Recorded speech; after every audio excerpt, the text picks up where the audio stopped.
മമ്മൂട്ടിയെപ്പോലെ വെളുത്തു തുടുത്ത സുന്ദരനായ ഒരു നടനെയും വിനായകനെപ്പോലെ ഇരുണ്ട നിറമുള്ള നടനെയും കിട്ടിയാൽ സാധാരണഗതിയിൽ മമ്മൂട്ടിയെ നായകനായും വിനായകനെ വില്ലനായും കാസ്റ്റ് ചെയ്യാനാണ് തോന്നുക.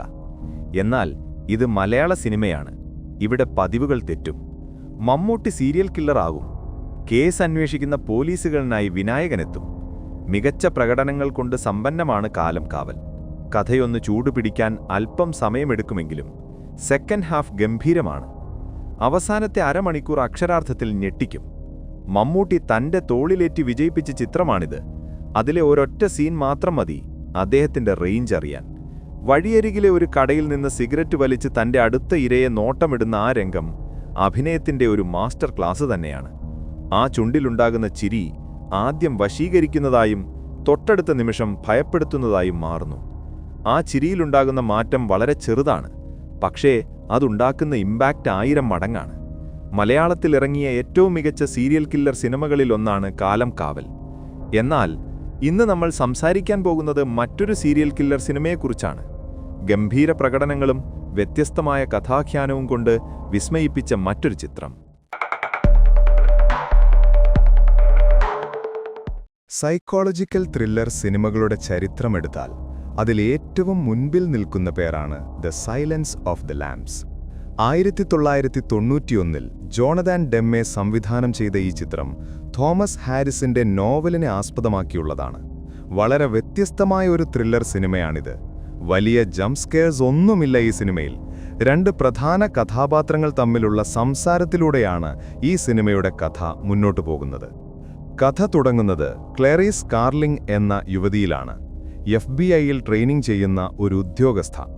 ബഫലോ ബിൽ എന്നു പേരുള്ള ഒരു സീരിയൽ കില്ലർ നഗരത്തിൽ സ്ത്രീകളെ തട്ടിക്കൊണ്ടുപോയി കൊലപ്പെടുത്തുന്നു. ഇയാളെ പിടിക്കാൻ FBI-ക്ക് ഒരാളുടെ സഹായം വേണം. അത് മറ്റാരുമല്ല, അതീവ ബുദ്ധിമാനും എന്നാൽ നരഭോജിയുമായ serial killer doctor Hannibal Lecter. Jack Crawford എന്ന സീനിയർ FBI ഉദ്യോഗസ്ഥൻ ക്ലേറിസിന്റെ സഹായം തേടുകയാണ്. ഹാനിബലിനോട് സംസാരിക്കാനായി ക്ലേറിസിനെ അയക്കുകയാണ്. ജയിലിലെ ഇരുട്ടറയിലേക്ക് ക്ലേറിസ് നടന്നുവരുന്ന ആ സീൻ സിനിമയിലെ ഏറ്റവും പ്രധാനപ്പെട്ട ഭാഗമാണത്.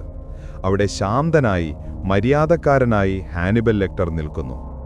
ആദ്യത്തെ കൂടിക്കാഴ്ചയിൽ തന്നെ അവളുടെ മനസ്സിലുള്ളതെല്ലാം അയാൾ വായിച്ചെടുക്കുന്നു.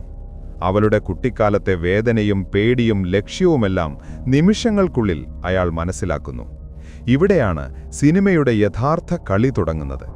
ബഫല്ലോ ബില്ലിനെ പിടിക്കാനുള്ള സൂചനകൾ ലെക്ടർ നൽകാം, പക്ഷേ അതിന് പകരമായി ക്ലേറിസ് അവളുടെ മനസ്സിലെ രഹസ്യങ്ങൾ അയാൾക്ക് പറഞ്ഞുകൊടുക്കണം.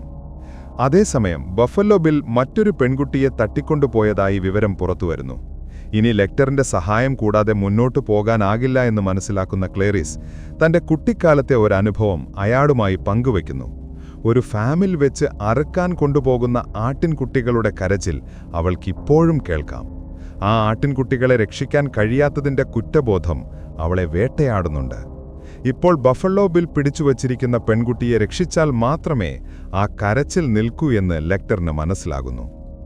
ത്രില്ലർ സിനിമകളുടെ ചരിത്രത്തിൽ തന്നെ ഏറ്റവും ഞെട്ടിക്കുന്ന ഒരു സീനാണ് ലെക്ടറിന്റെ ജയിൽ ചാട്ടം.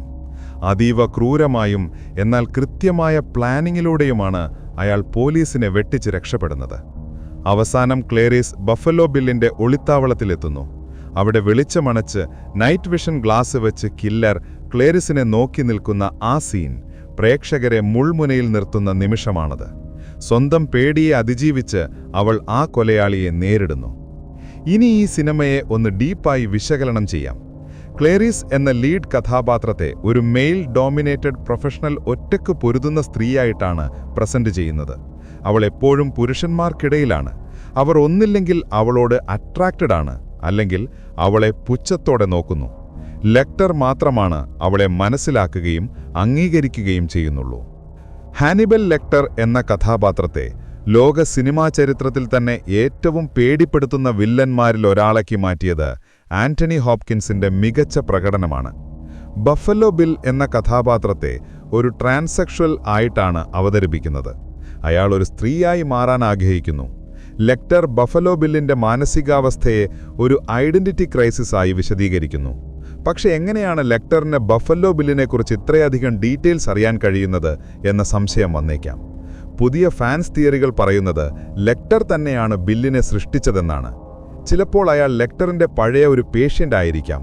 അയാളുടെ മനസ്സിനെ മാനിപ്പുലേറ്റ് ചെയ്ത് ലെക്ടർ തന്നെയാകാം അയാളെ ഈ അവസ്ഥയിലെത്തിച്ചത്. സിനിമ അവസാനിക്കുന്നത് ഒരു ഫോൺ കോളിലാണ്. ജയിൽ ചാടിയ ലെക്ടർ ക്ലേറിസിനെ വിളിക്കുന്നു.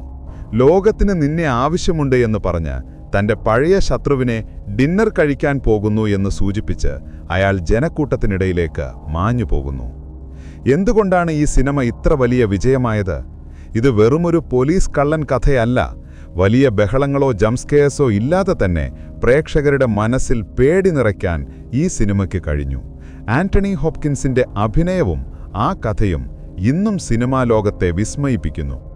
ഈ സിനിമ മലയാളത്തിലായിരുന്നെങ്കിൽ ആരായിരിക്കും ഹാനിബൽ ലെക്ടർ എന്ന കഥാപാത്രത്തെ അവതരിപ്പിക്കാൻ ഏറ്റവും അനുയോജ്യനായ നടൻ?